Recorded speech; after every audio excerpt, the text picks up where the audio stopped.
Assalamualaikum warahmatullahi wabarakatuh. Selamat datang di Fine News. Kali ini kita akan membahas satu tema yang menarik untuk bahan ajar materi pembelajaran yang dilaksanakan di sekolah menengah kejuruan. Dan kita punya tema yaitu mengungkapkan kritik lewat anekdot. Namun sebelum itu, silakan dukung channel ini dengan klik subscribe dan jangan lupa bunyikan loncengnya agar tidak ketinggalan informasi selanjutnya. Baik, selanjutnya adalah kita masuk ke materi tentang teks anekdot. Ini adalah satu contoh teks anekdot. Coba kita pelajari. Halo Gan, ya mau pesan apa? Ayam goreng, dada atau paha? Pundak aja mas, aku lagi sedih butuh sandaran. Semacam ini. Contoh bentuk teks anekdot ya. Sifatnya punya kriteria menghibur, lucu seperti itu. Kemudian apa sih tujuan pembelajaran ini? Dalam mempelajari teks anekdot, yang pertama yang akan kita pelajari adalah bagaimana menganalisis teks tersebut, mulai dari aspek makna tersirat. Apa itu tersirat? Makna yang tersembunyi, makna yang ditemukan apabila kita mempelajari secara mendalam. Kemudian mengevaluasi struktur dan kebahasaan teks anekdot. Kita mempelajari strukturnya, kemudian bagaimana kaidah kebahasaannya, kemudian mengonstruksi makna tersirat dalam sebuah teks anekdot baik lisan maupun tulisan. Kita membangun maknanya dari teks anekdot yang kita pelajari, baik diungkapkan secara lisan maupun dalam bentuk tulisan nantinya. Kemudian menciptakan kembali teks anekdot dengan memperhatikan struktur dan kebahasaan baik lisan dan maupun tulisan. Nanti setelah kita mempelajari teks anekdot, kalian akan belajar untuk membuat atau menulis teks anekdot tentu dengan memperhatikan struktur dan kebahasaan yang baik sesuai yang dipelajari. Kemudian apa sih teks anekdot? Satu pengertian yang menarik dari C.S. Badudu. Siapa beliau? C.S. Badudu. C.S. Badudu adalah seorang ahli bahasa. Nama jelasnya adalah Yusuf Sarif Badudu atau yang dikenal dengan C.S. Badudu atau Yus Badudu. Dan beliau lahir di Gorontalo tahun 1926 dan beliau adalah seorang guru besar linguistika di Universitas Padjadjaran. Oke, kembali. Teks anekdot itu apa? Teks anekdot itu adalah sebuah cerita yang singkat, yang menarik dan lucu. Biasanya tentang orang penting atau orang terkenal yang benar-benar terjadi. Oke, kata anekdot itu diambil dari bahasa Yunani. Kemudian apa sih fungsi teks anekdot itu? Ada dua fungsi. Yang pertama itu sebagai fungsi primer atau fungsi utama, yaitu sebagai sarana ekspresi. Seperti yang tadi di awal kita buat tema, menyampaikan, mengungkapkan kritik ya tentang ketidakpuasan, kemarahan, kejengkelan sebagai bentuk sindiran. Dan fungsi sekundernya yaitu sebagai hiburan, sebagai analogi atau gambaran atau contoh tentang menjelaskan sesuatu hal sebagai penarik perhatian dan sebagainya. Dari karikaturnya menghibur, ya lucu. Nah, seperti itu. Itu anekdot. Lalu apa saja sih kriteria anekdot yang baik, yang menarik, yang harus dipenuhi? Yang pertama, dari segi penyajiannya, anekdot itu lucu, menarik, enak dibaca, enak didengarkan dan sebagainya. Dari sisi isinya, ceritanya mengesankan atau mengandung makna. Tadi tujuannya adalah menyampaikan atau mengungkapkan kritik, mengungkapkan kejengkelan, kemarahan, menyindir dan sebagainya. Kemudian siapa tokohnya? Tokohnya yaitu orang-orang penting atau terkenal.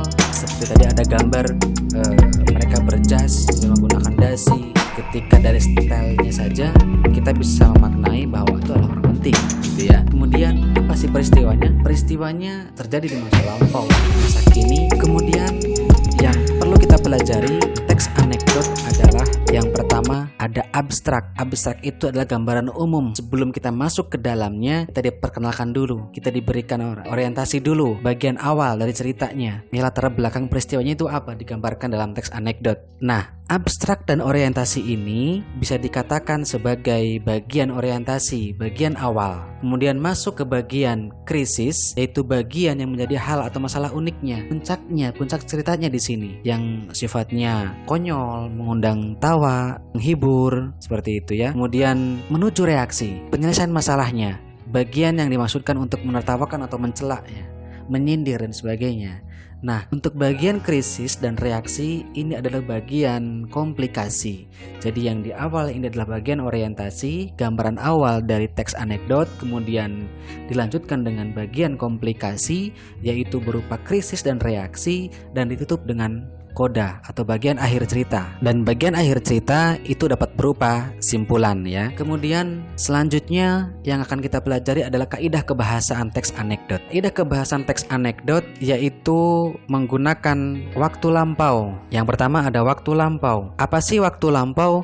Yaitu cerita-ceritanya itu dimulai dengan menggunakan kata-kata kemarin, sejak dulu, konon, suatu hari dan lain-lain. Jadi merujuk pada kata waktu, merujuk pada keterangan waktu. Kemudian kaidah kebahasaan teks anekdot selanjutnya adalah menggunakan pertanyaan retorik. Apa itu pertanyaan retorik? Pertanyaan retorik adalah pertanyaan yang sebetulnya tidak membutuhkan jawaban. Jadi hanya untuk memberikan kesan lucu ya dari cerita anekdot tersebut. Contohnya, menangiskah ia ketika kita melihat sesuatu yang sedih, mengharukan, kemudian kita bertanya, menangiskah ia? Ya, yang sesuatu yang sedih kadang pasti membuat menangis ya. Padahal hal-hal semacam itu tentu tidak perlu dipertanyakan. Kemudian kaidah kebahasaan selanjutnya adalah menggunakan konjungsi. Konjungsi itu adalah kata istilah dan secara bahasa konjungsi itu adalah kata sambung, yaitu untuk menghubungkan kata-kata, menghubungkan frasa dengan frasa, kalimat dengan kalimat, bahkan paragraf dengan paragraf ya. Itu konjungsi. Kemudian menggunakan kata kerja. Jadi anekdot itu disusun dengan menggunakan kata kerja atau verba yang dimaksudkan agar aktivitas atau kegiatan terlihat dengan lebih jelas. Dan untuk menggunakan kata kerja, biasanya kata kerjanya tanpa berimbuhan ya, lebih sering digunakan kata kerja yang tidak berimbuhan. Misalnya saya buat kalimat antar saya ke rumah makan atau silakan naik deh. Itu kata antar, kata naik itu bentuk kata kerja atau kata verba yang tidak menggunakan imbuhan. Ya, itu seperti itu. Kemudian ada kaidah kebahasaan selanjutnya yaitu menggunakan kalimat perintah. Jadi dalam teks anekdot menggunakan kalimat perintah atau istilahnya yaitu kalimat imperatif. Jadi memberikan penanda, memberikan petunjuk untuk melakukan sesuatu. Misalnya, hati-hati jangan kebut-kebutan, hati-hati pelan-pelan, hati-hati jangan tergesa-gesa. Itu kalimat perintah ya, atau kalimat imperatif. Kemudian menggunakan majas sindiran. Yang sering digunakan dalam teks anekdot menggunakan majas ironi, sinisme dan sarkasme.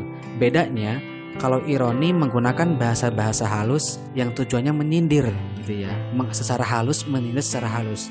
Nah, sinisme sama-sama menyindir, akan tetapi lebih keras atau lebih buruk bahasanya dibanding ironi. Dan yang lebih parahnya lagi, yang lebih buruk atau yang lebih keras lagi sindirannya adalah majas sarkasme. Jadi tanya, ironi itu menggunakan bahasa yang halus untuk menyindir, sinisme secara lugas menyindir lebih kasar daripada ironi, dan sarkasme lebih kasar lagi dibanding dengan sinisme. Kemudian yang akan kita pelajari dalam teks anekdot adalah jenis-jenis teks anekdot. Apa saja jenisnya kita akan kupas berdasarkan bentuknya, kemudian berdasarkan sifatnya, berdasarkan tokohnya, dan berdasarkan tujuan. Jadi ada jenis-jenis teks anekdot dari segi aspek ya, banyak, ada bentuknya, sifatnya, tokohnya, bahkan tujuannya. Lalu apa saja? Kita akan kupas berdasarkan bentuk. Ada 3 jenis teks anekdot, yaitu yang pertama artikel. Anekdot itu berbentuk forma naratif, cerita, yang mana dalam ceritanya memiliki kejelasan tokoh, alur, peristiwa, dan latar. Jadi menceritakan tentang sesuatu hal, sesuatu yang fakta, sesuatu yang ramai, populer. Kemudian bentuknya selain artikel adalah bentuknya cerpen. Jadi anekdot itu bentuknya seperti cerpen, ya, menceritakan sesuatu hal yang lugas. Artinya tidak terbelit-belit, tidak berbelit-belit ya, disajikan dalam bentuk lugas sehingga pembaca atau pendengar lebih cepat mengerti isi lelecon cerita tersebut ya. Dan yang ketiga, berdasarkan bentuknya teks anekdot itu yaitu berupa teks dialog. Nah, seperti tadi di awal ada karikatur, ada bentuk dialog teks anekdot. Nah, kemudian selanjutnya kita akan bahas jenis teks anekdot berdasarkan sifatnya. Ada anekdot non-fiksi. Non-fiksi itu berarti yang tidak direka-reka, yang nyata peristiwanya atau yang dilatar belakangi oleh sesuatu hal atau dilatar belakangi oleh peristiwa yang sebenarnya ya. Kemudian ada anekdot fiksi. Anekdot yang berupa hayalan atau imajinatif, kisah fiksi ya, menggunakan tokoh rekaan dengan latar rekaan juga. Kemudian jenis teks anekdot berdasarkan tokohnya. ada 3 jenis. Yang pertama adalah dengan tokoh terkenal, ya, non-fiksi dan juga fiksi. Kalau non-fiksi itu diceritakan oleh orang lain yang benar-benar terjadi peristiwanya, sedangkan anekdot tokoh terkenal fiksi diambil dari novel atau tokoh film, ya. Kemudian ada anekdot sufi. Anekdot yang menceritakan kisah-kisah sufi atau pemuka agama, dan kisah ini menceritakan dari pengalaman sehari-hari seorang sufi. Jadi pengalaman pribadi. Lalu yang ketiga, anekdot binatang. Jelas anekdot binatang berarti mengumpamakan binatang layaknya seperti manusia, ya. Sering digunakan untuk menceritakan nilai-nilai kehidupan, namun juga bisa untuk mengkritik, begitu ya. Kalau kita pernah melihat gambar manusia, perutnya besar, berkepala tikus, berdasi. Nah, anekdot binatang menggambarkan manusia, tujuannya untuk menyindir, mengkritik dan sebagainya. Kemudian jenis teks anekdot berdasarkan tujuan. Ada 3 jenis teks anekdot berdasarkan tujuan. Yang pertama adalah anekdot kritik.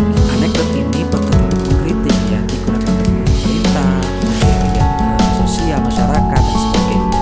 Siapapun itu. Kemudian ada anekdot nasihat. Tujuannya untuk memberikan nasihat, menasihati dan terkandung nilai-nilai kehidupan yang baik untuk dipelajari, diambil hikmahnya. Kemudian ada anekdot hiburan. Jenis ini bertujuan untuk menghibur pembaca ramai, sekedar hiburan saja, kelakar, senda ukuran. Dan jenis lainnya ada teks anekdot lisan dan teks anekdot teks. Ini hanya pada bentuk penyampaiannya, ada secara lisan, secara langsung, dan tutur bahasa secara langsung, dan juga yang ditulis dalam bentuk teks. Kemudian nilai-nilai apa saja yang terdapat dalam teks anekdot dari makna tersiratnya, makna yang dipelajari secara mendalam, ya. Ada nilai agama, berhubungan dengan nilai agama, religius, kemudian nilai moral, berhubungan dengan ngerti, baik ataupun buruk, kemudian ada nilai budaya yang berhubungan sosial dan budaya di masyarakat, ada nilai pendidikan yang berhubungan dengan pendidikan yang baik. Ini bisa kita contoh, ada nilai politik kebangsaan yang berhubungan dengan kebangsaan dan bernegara, dan juga ada nilai sosial berhubungan dengan kehidupan sosial. Ini makna tersirat dalam teks anekdot. Secara religius, nilai agama, nilai moral, berhubungan dengan budi pekerti, ada nilai budaya, pendidikan, politik, dan nilai sosial. Untuk selanjutnya, bagaimana langkah kita untuk menganalisis cerita anekdot? Ada beberapa hal yang perlu diperhatikan. Ini termasuk kriteria anekdot, ya, yaitu menemukan nilai-nilai estetika, nilai-nilai yang berkaitan dengan keindahan dalam unsur intrinsik karya sastra, seperti layaknya cerita, karena memang anekdot itu bentuknya cerita. Ada alur maju, mundur, atau campuran penokohan seperti tadi disampaikan. Ada tokoh manusia, ada tokoh binatang, gitu ya. Ada latar, menceritakan waktunya, tempatnya, suasananya, menggunakan majas sindiran seperti ironi, ya, sarkasme dan sebagainya. Dan nilai titik yang tadi disampaikan, ada nilai agama, nilai moral, nilai sosial dan sebagainya. Kemudian bagaimana kita menulis teks anekdot dengan mudah? Kita menggunakan metode TRIM. Yang pertama, rencanakan topiknya secara matang. Kita pikirkan terlebih dahulu tema apa yang akan kita ambil untuk menulis. Pikirkan betul-betul. Nah, kemudian yang kedua adalah melakukan riset, penelitian. Kita kumpulkan bahan dengan cara observasi, dengan penelitian atau pengamatan, wawancara, dan baca buku sebagai referensi. Kemudian ada inovasi, menemukan gaya khas dengan cara menggabungkan, mengambil yang unik, memaparkan secara perinci. Kita harus punya khas sendiri, menyampaikan kritik melalui teks anekdot. Kemudian ada matriks, kerangka pengembangan berupa struktur, ya. Jadi kita menulis anekdot itu dengan struktur, dengan abstraksi, orientasi, kemudian krisis reaksi dan koda. Atau kita sederhanakan struktur anekdot yaitu orientasi, komplikasi, dan koda. Lalu pemahaman makna teks anekdot seperti yang tadi disampaikan, ada makna tersurat, pemilihan kata, struktur dan dialog yang dibawakan tokoh-tokohnya setelah kita pelajari mendalam, dianalisis, dan ada juga makna tersirat diperoleh dari latar belakang adanya teks dan nilai didiknya. Biasanya dituliskan, digambarkan, ini nilai didiknya apa, latar belakangnya apa, seperti itu. Dan contoh teks anekdot ini teman-teman. Kami berjuang demi rakyat. Rakyat perlu bukti, bukan hanya janji-janji. Pro rakyat, anti korupsi, akan amanah, awas jangan salah pilih. Nah, dengan banyak bualan, ya, seorang calon dengan bualan-bualan, dengan banyak janji-janji, pro rakyat lah, anti korupsi lah, akan amanah lah, dan sebagainya. Ini bentuk anekdot, kritikan, menyindir, gitu ya. Jadi nggak cuma butuh janji tuh rakyat, perlu bukti seperti itu. Nah, demikian tentang teks anekdot. Dapat kita simpulkan bahwa teks anekdot itu cerita yang lucu, yang tujuannya untuk mengkritik, mengungkapkan hal-hal yang sifatnya ada yang marah, jengkel. Demikian untuk teks anekdot, semoga bermanfaat.